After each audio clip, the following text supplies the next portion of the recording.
watching Complex, and you just seem to pop up from everywhere. I've seen the Kodak Black episodes. Yeah.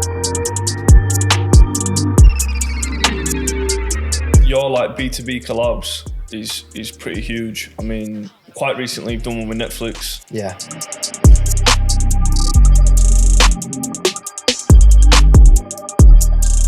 You put an £8 rock on a pair of trainers. Yeah, bro.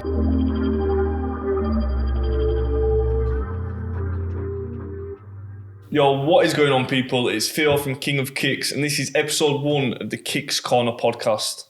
Now we've got a very special guest. This is the #1 shoe customizer in the UK. He's done custom shoes for people like Kodak Black, Ariana Grande, Jake Paul, companies like Netflix, Size, JD, the list goes on. Anyway, without any further ado, Mattb. Yes. You like that intro? That was decent, that, you know. Well played there. I've been warming it up, looking And at myself in the mirror. me and of some that. of them then. So just a quick one before we get started. A random person who leaves a comment is going to get 25 quid straight to the PayPal. So go drop a comment. Let's go. How you doing? Good, bro. Good to see you again. Yeah, finally happened. I know, innit? Been a feel while. like we do this on a weekly basis anyway. It's just about actually getting it properly filmed. If we could film our phone calls, there'd be some good content in there. Long as well. I can chew here. Every time I get a call off you, we'll literally just, it's a 45-minute one. Yeah, that's why sometimes if you're ringing, I'm just like, I can't do it right now because I know that it's going to be it's going to be at least an hour 45. Yeah. Anyway, how's business? Good, mate. Good. It's January now, so this is always the time that it slows down a little bit B2C wise, but loads of stuff in the works. Like I think this is where I get like my most creative. So I'm buzzing that where we're at now with the ideas that we've got, but on like a business front, when you're seeing like the amount of money that we spend to like run the business, but the amount of money that's coming in, it's always oh god. But yeah, that's the thing when you're busy. Sometimes you leave the stuff that you need to be doing. So once you get a bit of time back and it's a bit quieter, you can focus on them things. It's literally like working on the business without working in it. Because I feel like, you know this anyway. Working in the business is not productive at all. But sometimes you got to do it. And yeah, January is a good time when you can just work on it. What the customers see. It's a big change, isn't it? Because you literally go from your busy period to your deadest period. Yeah, I'm going to make sure this time next year I'm going to go away. I want to go. I've seen people in Thailand and stuff. I want to do that. It's a tough one on social media, though, isn't it? It's like you go to Thailand for a month. Me personally, I've been all over the place. I was going to say it's too long. 14 days max, I reckon. Yeah, even 14 days, bro. Yeah, you've got to spend some of them Amex points, mate. Listen, $500,000 Amex points. It wasn't not spent a single one. It'll be a big trip when it comes, but we're waiting for that. Anyway, MBC. When did I first see Mattb Customs? I think I saw you clip like that bag you did for Marcus Rashford, wasn't it? The LV bag. Yeah. Then I seen you at a trainer show, Crep City, yeah. London one. I'd already memorised everything about your business, right. So we got chatting then. I remember I was showing my dad some stuff. Yeah, well, because my mum and dad were there and your dad was there. It was like, proper little family link up there. Is that your first show? Not first Crep City, no. We'd done London ones before Manchester, because obviously they'd come out before then. So no, that was the first Manchester one, but we'd done London ones before then. And how long's MBC been going for? That was a couple of years ago, wasn't it? Yeah. So started it when I was 17 and I'm 25 now, just turned 25. Oh, really? So, yeah. So I've been doing it a good couple of years now. Okay. A few. Yeah. But yeah, it's changed a lot. 'Cause obviously I did uni throughout that. So when I first started, I was in my final year of college. Oh, and so then started as a side hustle? Just a side hustle, yeah. Not even a side hustle. It was literally a passion project for myself, because I was buying shoes. Because I was working in shoe. Just buying shoes that was just GRs. Okay. And then obviously you want unique stuff and you want to like stand out in college, but with the GRs I was buying, that was never going to happen. So, well, hold on, what were you buying?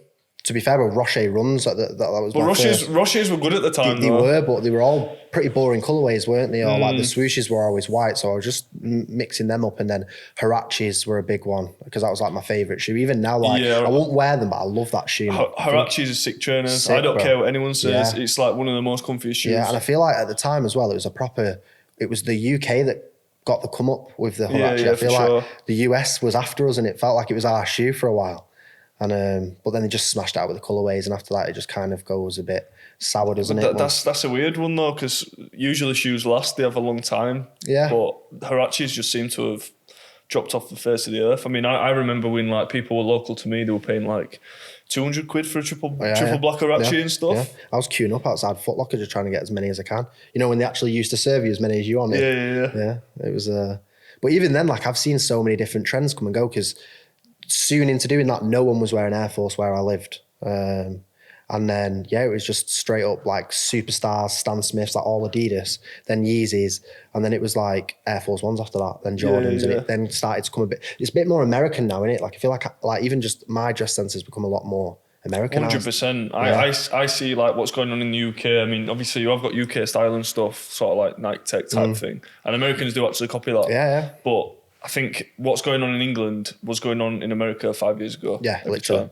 Them trends. And especially how social media works now, you can see them trends on your phone. Yeah, so it's not like, it doesn't take as long because you're literally watching how Americans dress. Even with like the vintage stuff. I mean, don't get me wrong, vintage stuff's been in England a while, but that sense has come a lot now, innit, to the UK. I think we're lucky though where we come from. I think we've got a really good culture because we've got so many different backgrounds that come from this country. Like it's just an eclectic mix in it. And because of that, it's like you get the best of everything. So I feel like the Americans, they hear our accent, especially us Northerners, like they hear our accent and they're like, it's a bit different for them because they're used to just hearing like proper British.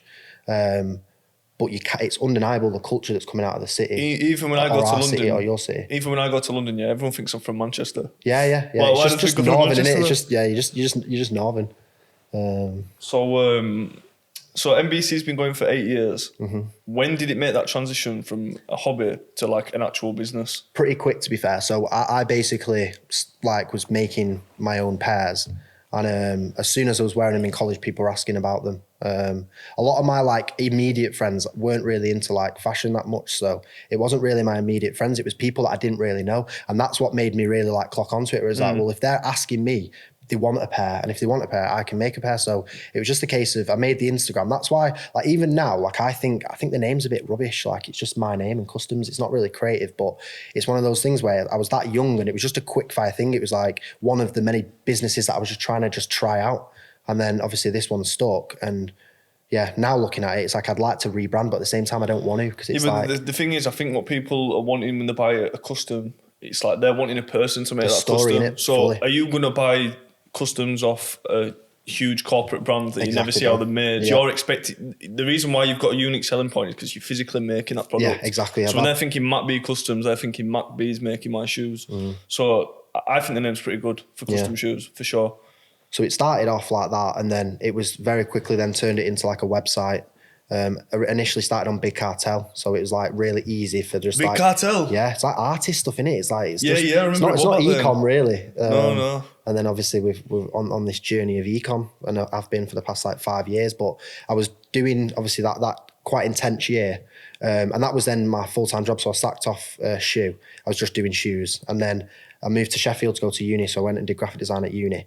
And when I travelled there, it wasn't at a stage where it was like, oh, I'm not going to go to uni. It was like, no, obviously this is just like a side thing. It's a nice little project. It's earning me money so I can live off it, like in the meantime. And then, just throughout that uni 3 years while I was there, obviously living away, needed to afford the lifestyle of just like going out and stuff. It just kind of like continued, and then it blossomed because the deeper I was getting into it, the more I was finding that I could diversify like what it was. So it wasn't just selling to customers. It was like that first year I started working with Selfridges. So like my girlfriend was working at Selfridges, just selling shoes. And then her boss was like, oh, doesn't your boyfriend do customs? Like, well, we've had someone in here before like painting shoes. Does he want to come and do it? So that started that. And then before I knew it, it was like, right, okay, so now we can do like a B2B thing. This is like pop-ups. And then someone from Selfridges, someone from Selfridges moved to Tommy Hilfiger. They brought me over there. And then it was just like, I just realised then the longer you're in the game, the more that those word of mouth things will happen. So not just did like the customer side of things grow, but the B2B side of things grow. So I was going all over the UK when I was in uni, just going to different pop-ups. Oh, while you were at uni? Yeah. Like hard as well, like proper. Like I was traveling a lot. And then the B2C side, so like selling on the website, like mattbcustoms.com, that was picking up. So then one of my close boys who was living with me in the same like flat in Sheffield, who'd come with me from Manchester, Tom, he started painting and he's into fashion. And we met at college. So like he was like the guy that I went to around like fashion and stuff like that was like both our interests, and that's how we like hit it off as friends. So we were just working, and it was just literally bedroom grafting, the no overheads. It was just all like just do this, get that, do this, get that. And that was when we started to learn about like e-com. So we were looking into like Facebook ads at the time, Shopify. So we on Shopify at this point? No, that's when we started to develop into Shopify. That was like my first year, second year at uni. Shout out Shopify.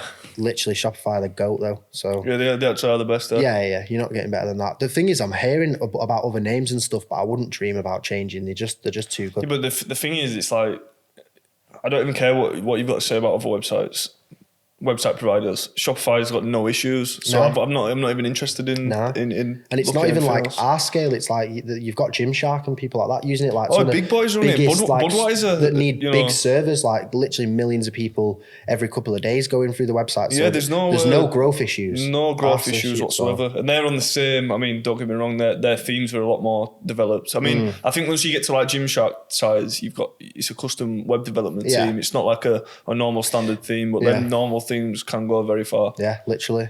Like we've only just changed to 2.0 a couple of months ago. That's first time I think I seen you on social media when you did that Stella McCartney. That was early. Collab? Was that in Selfridges? Nah, so that was just completely separate. So I don't know how they even found me. I never asked. Like now I tend to ask to find out. But yeah, how Stella McCartney came about was they were doing a London Fashion Week and we were painting on Stan Smith's loads. So they obviously looked into like Stan Smith customizations. I think that's how it came about. So they had like 3 silhouettes that they were launching. And then what they basically wanted to do was we designed it. So it wasn't just me that did it. There was 2 other artists, one from Dubai, one from America. And I was like the European artist. And we basically just like made a design that had then go on sale. So for a week while London Fashion Week was on, it was being sold in the London store. And then that went well. So then they moved it to Dubai. So there was a little period in Dubai. That was when I was like 18. So that was early on. And even now, like that's such a sick collab. Like that was like a big one. We've not worked with him since, but that was a big one. Yeah, I mean, your like B2B collabs is pretty huge. I mean, you quite recently you've done one with Netflix. Yeah. Well, to be fair, that feels like ages ago now, though. I know, but it wasn't. That was pretty recently. Yeah. How did that come about? And what did you do? What did you do for Netflix? Yeah, so Netflix came about just an email, and it was literally titled like Netflix X Customs, and it was like, we want you to create a custom. The film was for Don't Look Up. And basically it was like a meteorite was about to strike Earth in this movie. And it had loads of like big names. It was like Leonardo DiCaprio and loads of big names. They were putting a lot of money behind it. And they basically said they want to make something that's for like the red carpet that's going to like have a bit of a wow factor. They thought about doing like jewelry and stuff with a piece of real meteorite. But it was like, because it's a comedy film, they thought, no, they want to kind of like switch it up a bit and make it a little bit more different, not too serious. So yeah, it was just a case of like, right, we're going to buy this piece of rock on Sotheby's auction. It's going to cost us like $8,000. What, the piece of rock was $8,000? Bro, so... You put an $8,000 rock on a pair of trainers? Yeah, bro. So how it first came about is they showed us this rock and they were like, we want to put this on a shoe. And at the time, the density of it was really quite thick. It was like this glistening thing. It had like, it's cool, bro. You put the light through it and it's like a diamond. Yeah. It's 4.5 billion years old, this rock. 4.5 billion years. Found in Russia, and they basically cut it up into small pieces, sold it on Sotheby's auction. Whoever found it must have made like proper mills. Like it was like. Well, they've just found it. They've just found £8 million in a forest. It had fallen and found it in a meteor strike in Russia. They'd found it, this huge rock. Well, thought it was just like, it was crazy. So anyway, so they send us this little piece. In their eyes, it was a little piece, but to us, it was like flipping it. So, and then they were like, right, you're tasked with the job of like getting this on a shoe. So it was going back and forth. Nike didn't want to get involved in the project because they weren't going to be like an official collab. So we linked up with New Balance for it. So it was a 550 that we did it on. And good shoe. Yeah, and it was a good project. Like it got ridiculous exposure. We ended up doing it sold at Sotheby's auction, but they capped it because it was going to charity. Is that based in New York? Yeah, so it sold for like $10,000, but then we got a couple messages of people that weren't able to buy that one. So we signed an NDA, so I can't like talk about it like loads. But basically, there was a member of a royal family that we'd end up making another pair for, but on a Nike shoe. And that was like crazy. No, I can't tell you. No, because that is literally the NDA. Like you can't do that. And these are proper private people, and it's for it to wear as well. Like that's crazy. Mad. So anyway, so we made that, and these are just like, they're just so bizarre how it comes about. But yeah, ended up making that. Just different. Other collabs you've done. I mean, I remember I couldn't sleep and I was watching Complex, and you just seemed to pop up from everywhere. I seen the Kodak Black episodes. Yeah. You did the custom Air Forces Kodak Black. Yeah. How did that come about? Well, I think from their point of view, like the Kodak Black thing came about because he was able to. He knew what the theme of the video was, so he knew that it was like a Haiti theme. The song was all about that, so he wanted something like the whole outfit to go with it. So even with that one, I don't know how they found us, but it was his team that originally reached out, and then we were going back and forth with him. But yeah, it was just getting a Haiti, so it was like a painted custom. There was some stuff with materials that we like printed our own materials. And then he wore it on the video, but I was a bit upset with that because there was a few good shots, but there wasn't loads. I wanted like the perfect spot of him just wearing it, but we just got some pretty like decent content out of that. It's a good collab nevertheless. Yeah. And then how do you make custom shoes for Jake Paul? Yeah, these are just like his best friend. Because these are big names. These are big names. Yeah, they are. But it's also like it's different because like Jake Paul's, that's a big name. But then we didn't deal with him directly. It was with his best mate who lives with him. And we're just like, Jake wants some stuff to that big knockout, you know, where he drops that UFC fighter. I forgot what the guy's called, but he probably Anderson dropped Silva. him. Nah, it was before that. Did he drop him? It might have been a boxer. It was a boxer actually. It wasn't a UFC fight. Okay. But anyway, so he wanted something with the portrait of him knocking that out. So Lola, one of our artists, she just paints like crazy portraits. So we painted that on the shoe for him. He's not worn them publicly yet either, so I'm hoping Tommy Fury fight he wears them. He brings them out. Yeah, I think he will as well, because when you look at the design, it's like it's something he'd wear on a big stage. Like it's something that he's gonna only bring out like when all cameras are on. So I feel like either the promo a couple of weeks or days before the fight, or walking in, but maybe not with it. No, he'll have his boxing gloves. Yeah, there'll be something. You'll see them shoes, defo. You know what it is? You can tell he gets paid. Jake Paul. He does dress loud, but he's that character. He does, yeah. And these are quite subtle, to be fair. White plain Air Force Ones. All the insides are all plain, and then there's like portraits on the outside. Okay. But they are nice though. Even at like that's like your staple customizable trainer in it. Triple white Air Force. Yeah, triple. Yeah, God knows how much money we've made for Nike buying those. That's like your main. Has been for a long time right? as well. To be fair, but I think when people think about custom shoes, they do think about Air Force Ones like. We try and break that stigma now by diversifying, but Air Force Ones have just always been a staple for us. Like they just always, even now. I mean, literally now. I mean, it's not even just painting that you do, is it? Like you literally cut a shoe up, change the colours, add a different swoosh on. Yeah. We've invested in like machines and stuff as well, so we're able to make our own materials, like print our own materials. Like a lot of us come from like a graphic design background, so that opened up a lot of doors. Then obviously learning how to cut and sew and like deconstruct the shoe, reconstruct it, and then obviously sourcing different materials. Like there's a lot to it now, and we're just trying to evolve it as much as we can. Like every time, we don't want to keep doing the same thing. It's just trying to evolve it, build it up. The people that we're bringing in they're all better than me. So like the people that sew better than me, people that paint better than me. It's just all these different sections. You've got somebody that's now focusing and expert in that. Exactly. Area. I think the problem is sometimes that we have is because we focus so heavily on like being like a B2C brand, like we want to walk around London and see people wearing them. You find that it's a lot of time intensive. It's very time intensive because you need to remake that shoot over and over again for every single customer. And they're not just things that you just whip together. Like it takes time. So that's why we've got to have like a studio with everyone working there, because it's a lot of time and effort and care that goes into the shoes. But because of that, it makes us really like busy. So we're not one of those brands that's really, really quick. Although we can turn around things quick, we're finding now that with the scale that we're at, we're just trying to get it quicker and quicker and quicker. But it's good though. Like say for instance, for us, if you come on our website now, it's like 14 days wait. Like it's not long considering you've got other orders and the amount of extra detail you're putting into trainers. Exactly, bro. Like crazy. If you want the summit like extra special, you're willing to wait 2 weeks. Like that Freddy Krueger there. I mean, what colourway was that before? That was just like it was like a 2-tone beige one, just a JD GR. And then that was like a Halloween drop that we did. So that's been hand painted by Jetch. So Jetch is one of our like crazy talented guys. Like he does everything, Jetch. Like he's crazy, even with music, art. But yeah, so that's hand painted by him. Swooshes have been removed. We've used other swooshes from other shoes that we've taken off. They've all been sewn down. Oh, so you've added 2 extra swooshes on. Yeah, and then you've painted the full aged the sole, panels. so the sole's aged, and then painted them what is the classic Freddy Krueger's, that if anyone knows that shoe, that goes for like the SB. silly, the SB, the low one. So we just wanted to like pay homage to that, but then take it a bit further, like on an art level. Yeah, see, this isn't a fast process, is it? No, it's not. But it's special though, innit? So it's one of those. It's like we don't want to mass produce. Like Nike can mass produce. We want to take that product and add some care and craft to it. And like we're all trying to just wear stuff that people like look at and take a second glance at. So if that means taking that extra couple hours to make something right, you got to do it. Yeah, you got to do it, man. So you do a lot of big collabs. The list can literally last forever, but you literally make custom shoes for normal customers. Like everybody can shop on your website and get a custom pair.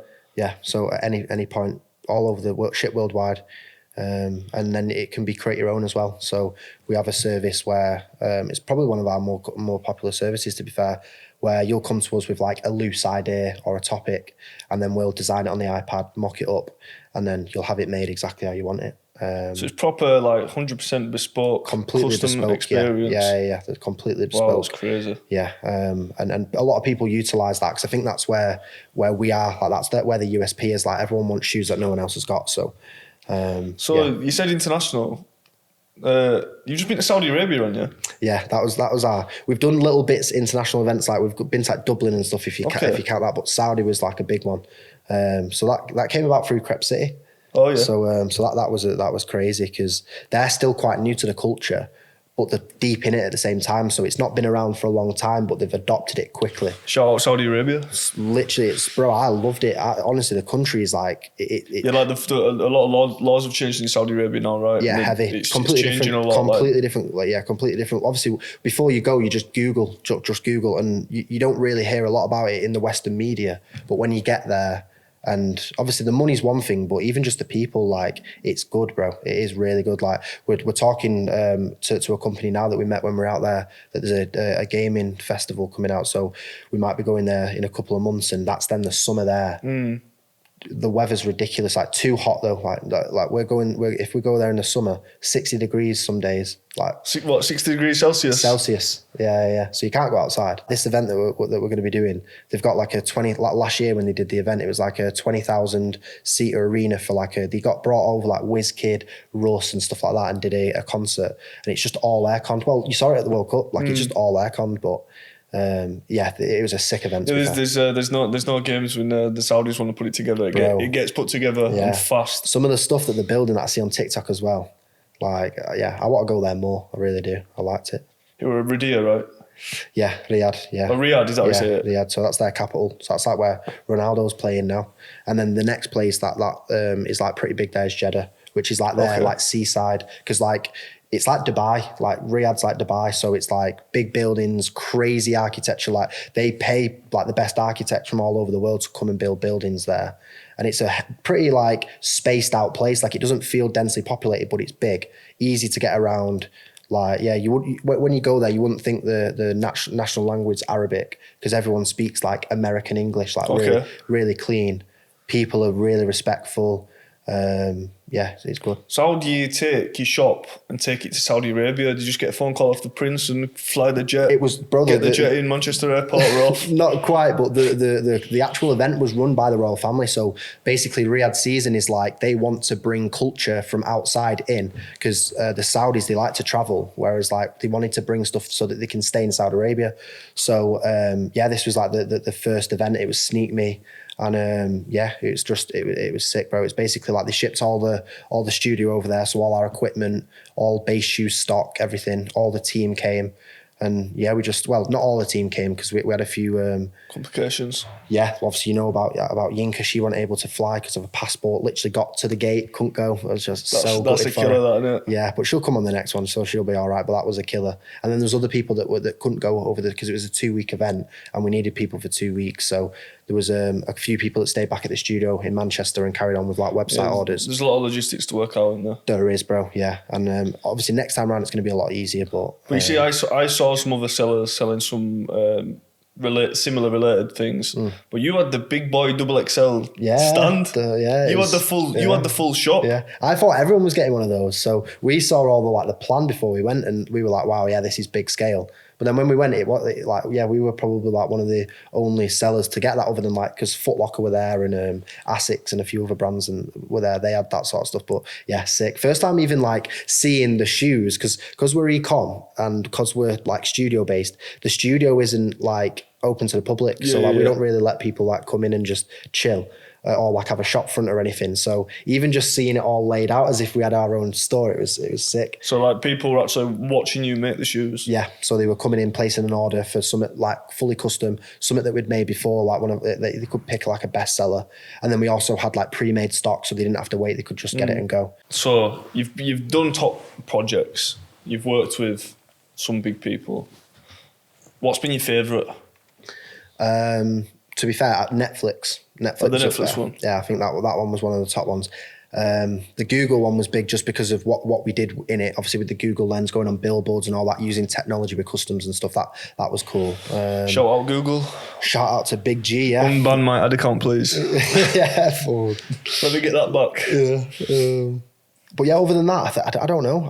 I like working with people. So anything where it's like a big name that we've seen before. I think those are the real ones, because you've grown up kind of seeing that person. So being able to like create something and have them kind of rate what you're doing, they're the ones that I really take the most from. Yeah, so the one I seen you do recently were Meek's Money. What did you make for Meek's? So he had his new album dropping. So it was basically like incorporating the artwork from that and then mixing it up a little bit. So, and then we got him one of our custom tech tracksuits as well. So yeah, that was a nice. Yeah, so this MBC, I saw you did that you do the tech fleece for that, and then TNs and Air Force, right? Yeah. So basically how that came about is everything that we kind of work on is predominantly like Nike Air, so like Air Max, Air Force, Air Jordan 1. So it's just kind of like the Air Club is like our own thing, and it can be built out in a nice way.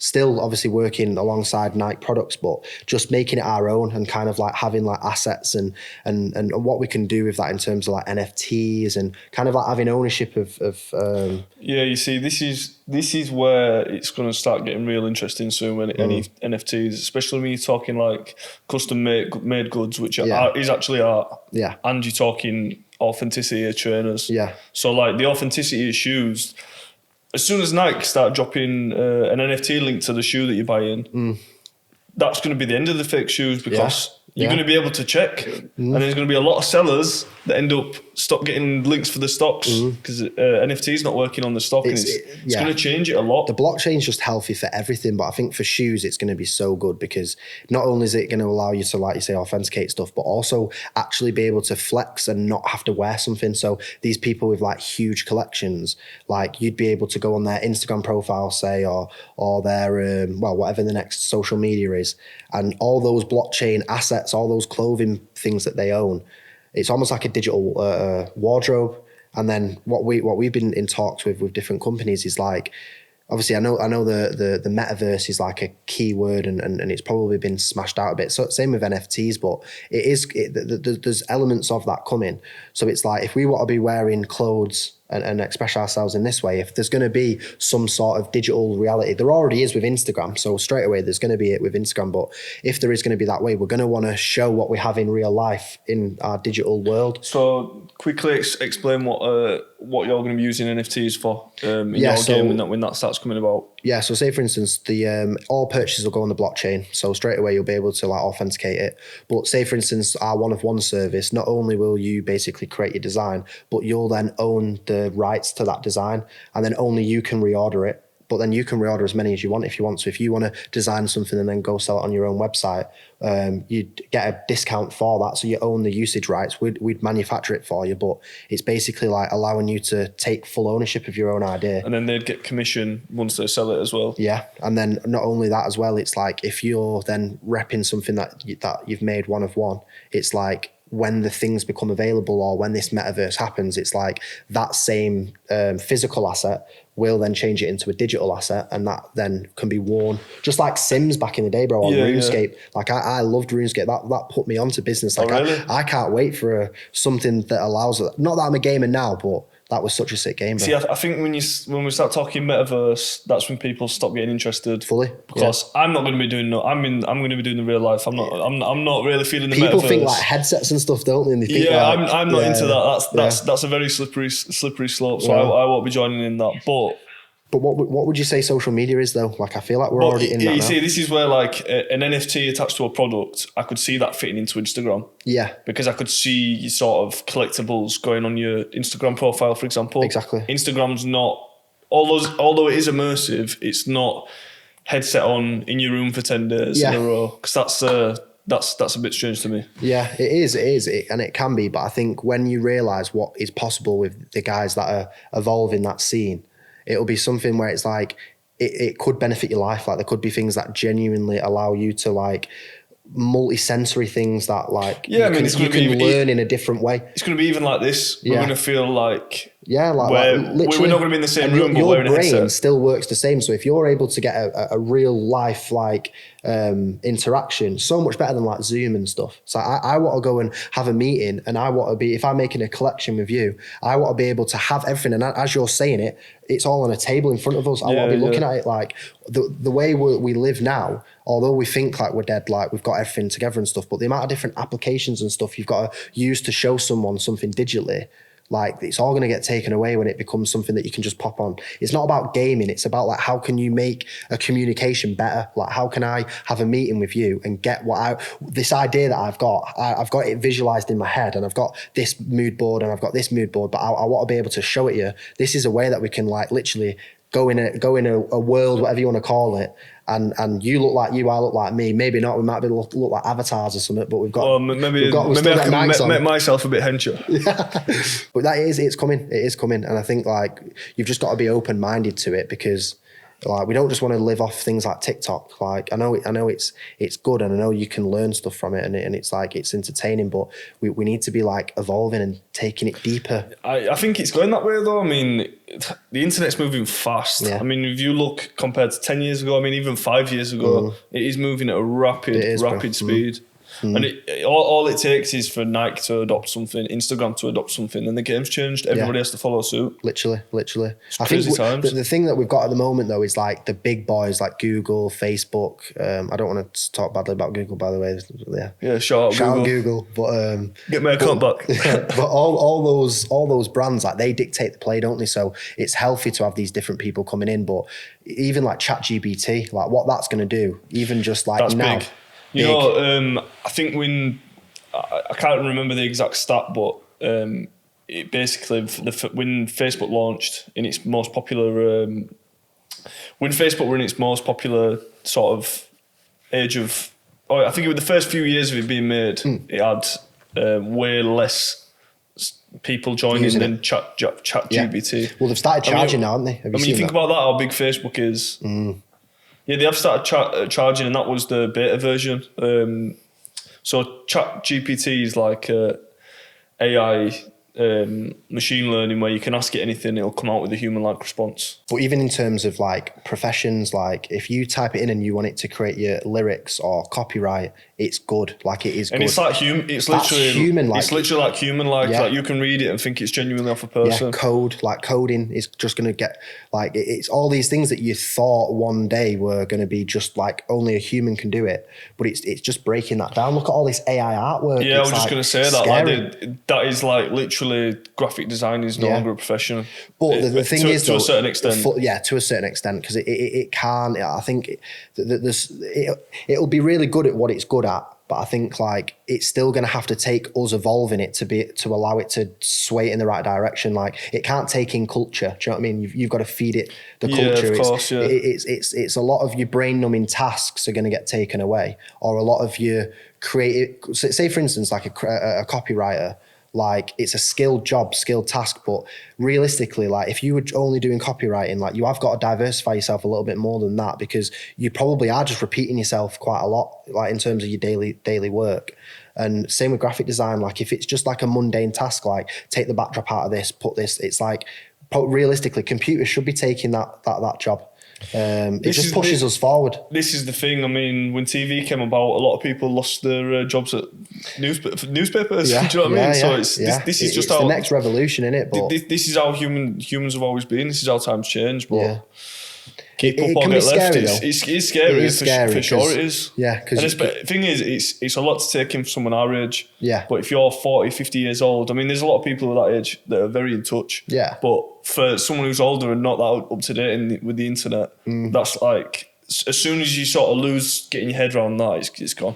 I think one major thing that will get hit in the short term is universities. Like obviously I experienced uni, I'd graduated and I really worked hard at uni because I wanted to make sure that, I think once it got past like the second year, it was more just an ego thing. Like I just wanted the good grades. So it was like, I made sure I committed to it. Yeah, you've got financial and time commitment though, haven't you? Exactly. So at the time, like I had like this business that I had, like we had a lot of work, but it's one of those things where now I'm looking at them like I can't see unis doing anywhere near. They can't charge the money that they charge now. If all this is going on in terms of ChatGPT and all these different, it's tough, isn't it? It's work. like, you know, even at, I mean, this is a full different topic, but even at schools, it's like, well, everyone's got just Siri in the pocket now, so it's like this memory stuffing type of learning. It's not really necessarily anymore, is it? Yeah, I think if you're quick and you're smart and you know how to use it, it's good. But I think for the general public, I don't know if it'll be that good. But we'll see. We'll have to see. Some crazy times ahead, that's for sure. Have you seen that Nike Cortiez drop?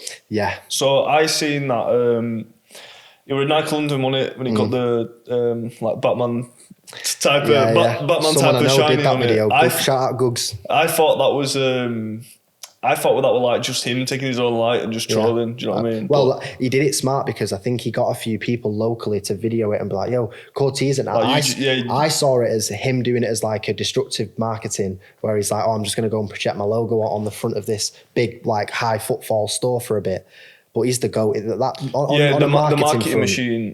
Clint is he's just so good. And it's big. He just views stuff different, doesn't he? Like everything that he's done, you couldn't predict it and you've never seen it done before. Like I couldn't speak more highly of Clint. I think that the brand that he's built off what is realistically a couple of assets in terms of like there's loads of clothing brands that have got like 2-3 different logos and they just rework it with colorways. But what he does in terms of like community and how he can like bring people together, especially around London, it's so smart, so smart. Yeah, I think the marketing's crazy. I mean, we could have definitely guessed it was going to be an Air Max.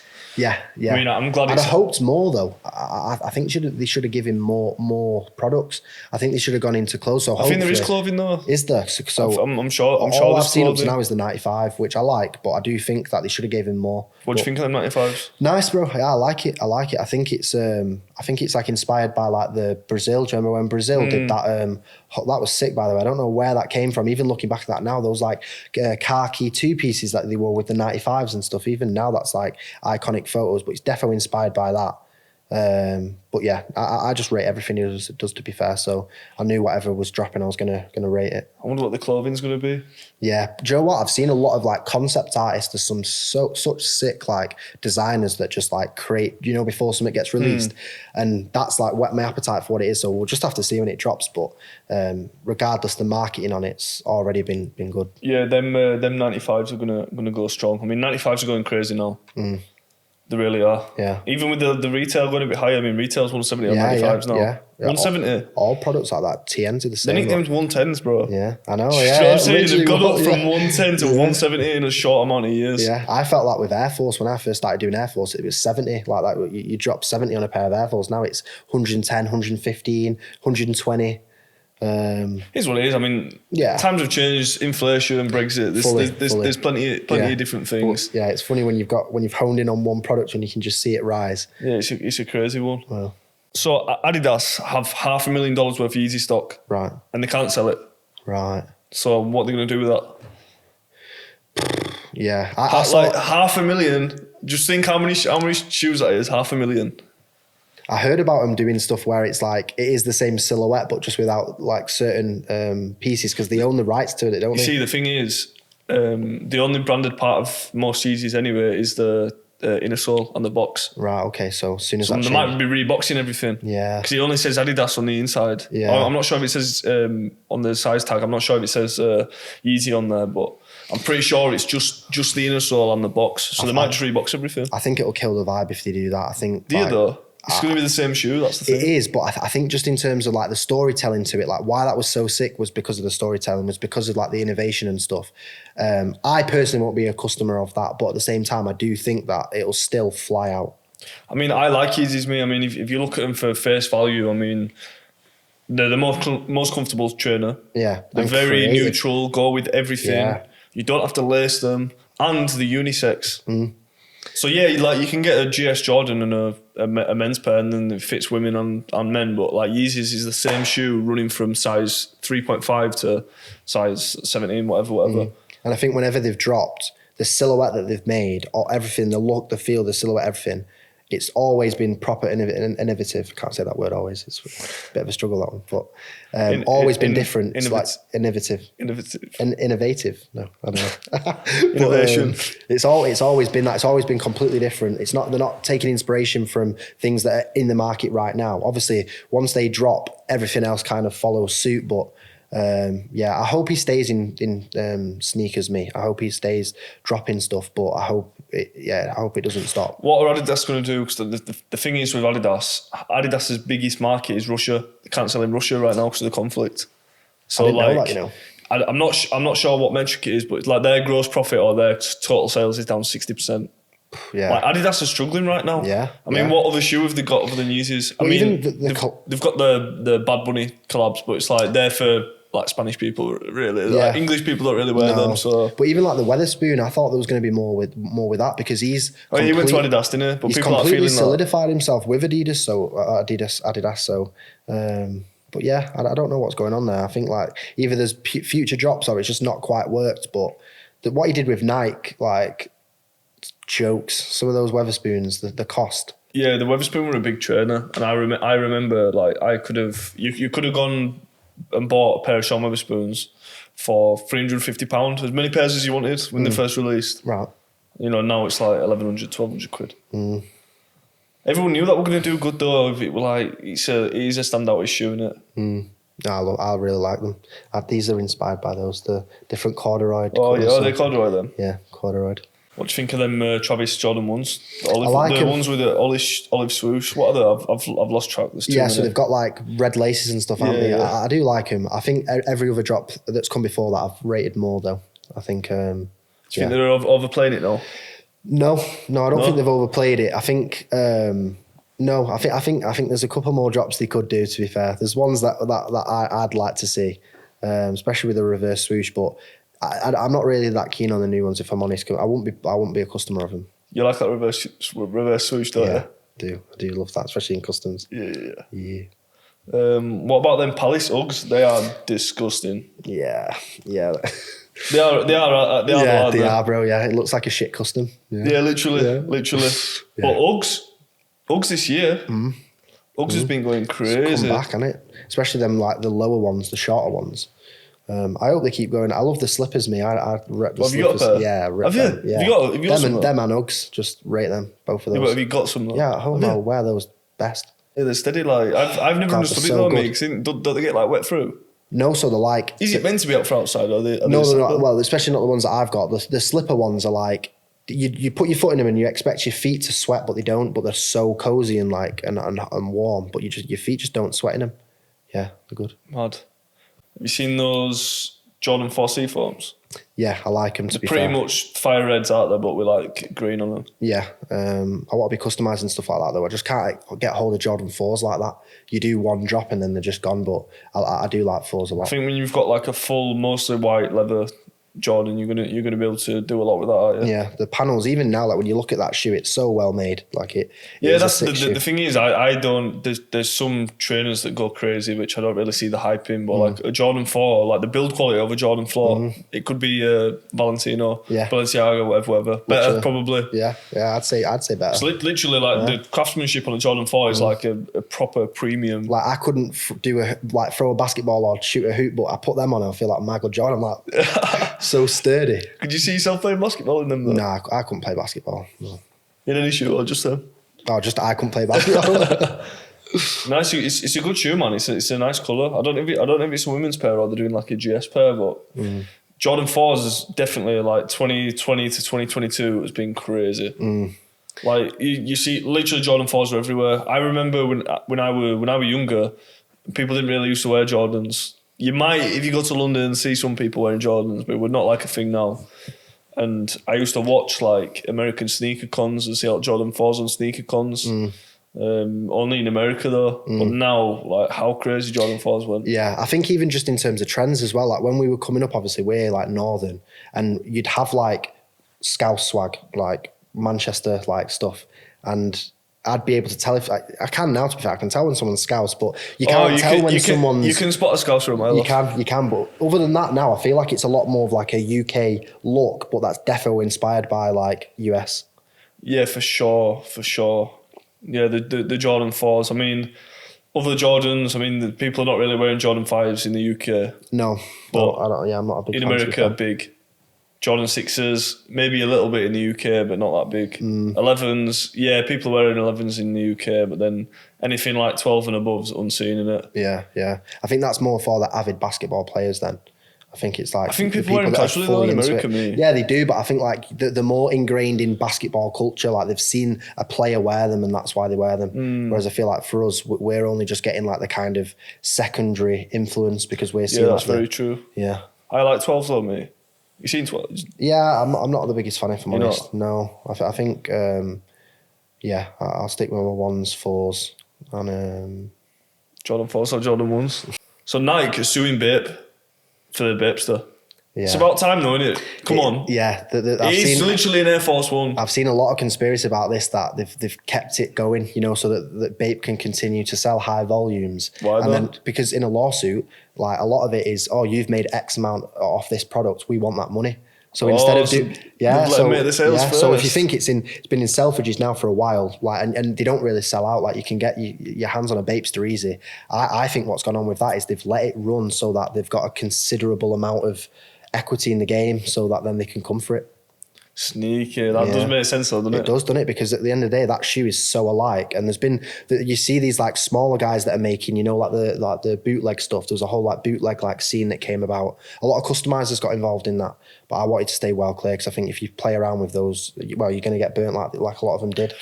Yeah, the thing is, I mean, designers have got to take inspiration though. I mean, there's a fine line, isn't there? So like you can do the bootleg stuff that's very much you can tell it's copied. It's a dunk, but the Chinese factories take the swoosh off it, and you can then select what you want, and that's where they came down. It's literally just a different type of swoosh, isn't it? Like all the panels are the same, all the stitching everything's the same, sole's the same, just without the logos. It's almost a fake Jordan, but with then you choose what swoosh. Thing is, it's tough for brands now because a brand starting off fresh with its own designs that has got to gain traction. It's like you can just get drowned in this social media world. Yeah. So you can see why people take inspiration, bootleg other designs because it's important. I mean, you've got to add an extra layer on top of brands now. It's like you see with George Eaton, for example, shout out Represent. That personal brand has a lot to do with Represent, right?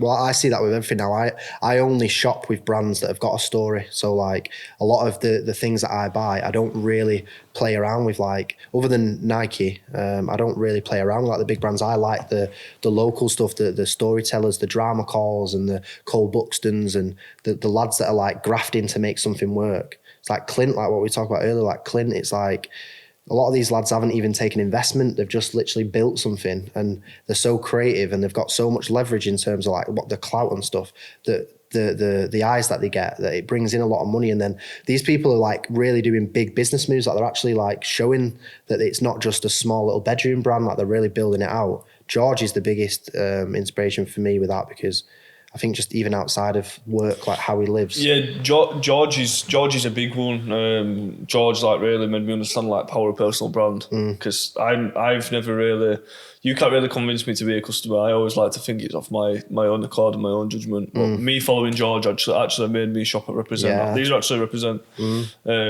His personal brand's crazy, just how he lives his life and stuff. But that's been going a long time. Yeah, as well, Nike, bro. Like, but they told their story in a different way by putting it on big celebrities and big athletes. You've seen Nike have got to the level where they're able to use other brand stories now. Exactly. So collabs. you can do a collab, and then every brand is grateful for a Nike collab. It's the biggest. It's the biggest in it. Let's be real. But even just collabs in general, like think about how many you see. Like we do so many of them with brands that it's like it is a cool way to like two stories colliding and see what that might look like. But I think everything that I consume in terms of like content or brands, it's all about like the story of the owners. Like I want to know who does it, what's their story, why has it been like this, why is it built like this? Because the thing is, you can judge someone's character to see what sort of level they're operating at, because that goes hand in hand with what you're going to get from the business, doesn't it? And at the end of the day as well, like all we're really doing is just wearing clothes in different colours with different text on them or different materials, and it's like to really like buy something and want to buy it. Like, what's the difference between a £30 hoodie and a £100 hoodie? It's like, or even more. It's like, it's the story. It's like, obviously you get people that just go in Selfridges and just buy the biggest brands, but that's never been me. I like the story behind it. Why has this person created this? Like what look are they going for? Who are they aiming it for? And then also the graft that it takes to do it, because clothing and shoes, everything, it's not easy to do. Like you can have one successful product, you can sell a load of it and you reinvest in that product. And if you're not good with cash flow and you're not good at really building out different processes and actually like marketing it, the thing, it like even if you've got a really good company, keeping it going is just so hard. Yeah, so many sure. people need like ways of getting in extra finance because they can't take it to the next step. Like, you got to take your hats off to anyone that's selling. I mean, these brands that I see winning are sort of like these brands that are providing extra value. So like Represent, for example, it's sort of that middle price point. Like, but Represent, you can put a Represent hoodie next to Balenciaga, Valentino, the brands off the top of my head, Gucci, whatever, and it's the same quality. I'd argue better sometimes. Yeah, exactly. It's like it's very good quality stuff. The pants are like functionally training pants. Those 247s. Yeah, they've actually got like, forget how they look and what brand it is, like the actual use of them. There's a lot. So and it's like MDV. Obviously, that brand's, you might think it's like Zara because the price point's kind of similar, but it's much better quality. It's like designer quality for a normal, affordable price point. Exactly, yeah. I think what he's done as well is like in even his story, like being a professional footballer, like when we were growing up, that's all we wanted to do. Like, Shout out Reece. Like honestly, it's like having what he had. I remember like the first initial tracksuit mock-ups and everything being like posted around, and like I knew him from just like Instagram and being like a flashy footballer, like someone who always had good dress sense and stuff. And to think what he does now, like he did a clip the other day on his story about showing the warehouse, like the MDV warehouse. The scale is just a joke. Yeah, like it's huge. Huge. It's huge. And but it's like, I remember he was saying on CEO, he did a CEO cast episode recently. Shout out CEO cast. Shout out CEO cast. And he was talking about he's taking a lot of distribution to America. He sells a lot of stuff in a lot of his market share in America now. Yeah, well, that's what we had a conversation about last week. Like, we've sold to America for a long time, and like it just works well. Like you've not got VAT. You've got obviously a lot more in shipping, but the customers, they don't need to be sold to. In the UK, it's hard because we're a lot more pessimistic, aren't we? So when someone's trying to sell you something, you're not instantly like greeting it with open arms. And I think even entrepreneurship as well, like people in the UK are more slower, they're more pragmatic, whereas in America, they're just more open to it. They're more about the grind. Yeah, it's a much different ball game out there, isn't it? I wouldn't want to live there though, not gonna lie. Oh yeah. I think that's pretty good. I think so too. And we managed to cut it. This is shorter than our conversations on the phone as well, which is good. Appreciate you watching. That was episode 1 of the Kicks Corner podcast. More guests are coming. Remember, we've got sneaker awards on kingofkicks.co.uk. Check out Mattb Customs. Social medias will be below, along with the website. See you next time. Nice one for you. All good. Cheers, G. All good.